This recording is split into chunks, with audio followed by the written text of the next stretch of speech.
Mason! Alex Mason, hero, father, brother, and comrade. As a main protagonist in the Call of Duty Black Ops series, Mason has become many fans' favorite character. With his harsh attitude and ferocious discipline, he rose to become a captain. Here is the history of the Alaskan baddie. Alex Mason is voiced by Sam Worthington. He was born on June 3, 1933, and died potentially on December 20th, 1989.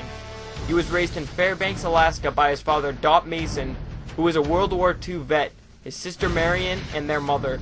After being trained abusively by his father in the Alaskan cold, Mason became an excellent marksman, as shown in his winning of the Wimbledon Cup. Mason became a Marine during the Korean War and was later enlisted into the CIA.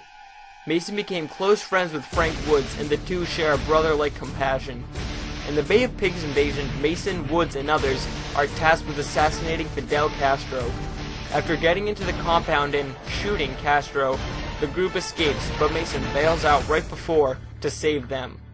He is captured by Castro, for he only killed the double, and he is given to the Russians.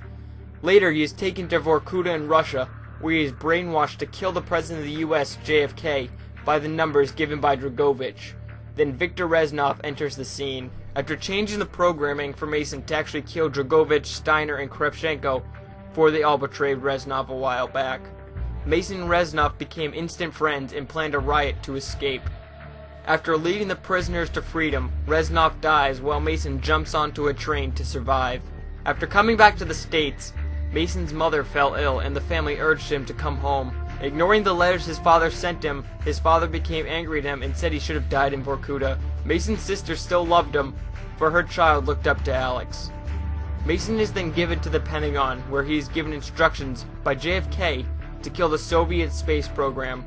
But instead he dreams of killing JFK.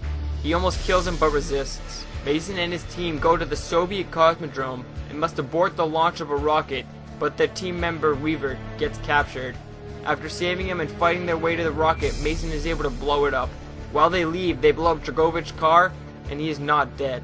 Alex Mason followed this event by killing JFK, as shown in the end of the game. It is mostly up to the players' minds to decide this, but it is shown that Oswald failed, and Mason succeeded, as Dragovich says. Mason was then imprisoned in Cuba, and his escape is unknown. After that, Mason joins the SOG to find Russians in Vietnam. Woods leads the team. Mason and Woods go to meet a defector to get intel, but there he meets Reznov again. Reznov has the info, but it is actually not Reznov, it's his imagination.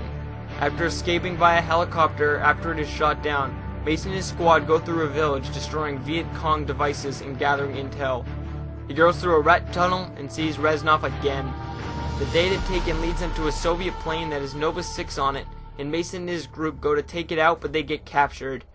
Mason, Woods, and Bowman then all have to play Russian roulette, but Bowman, being the badass, is clubbed to death for resisting. Mason is given the gun with the bullet in it, and he and Woods fight their way out. They then acquire a helicopter and fight their way to Kravchenko. After Mason is down by him, Woods comes in and saves his life, but at the cost of his own, or so we think. Then he and Reznov, apparently, go to Rebirth Island to get Steiner.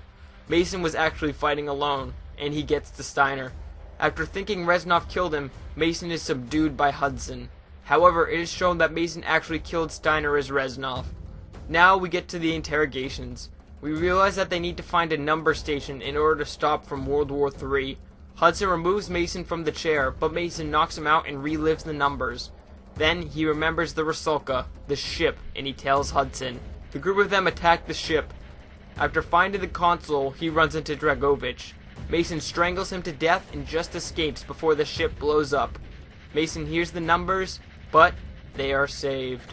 The US government then tried to capture Weaver, Hudson, and Mason, but they all fled and were later taken back. Mason then retired and returned to Alaska to live with David, his son.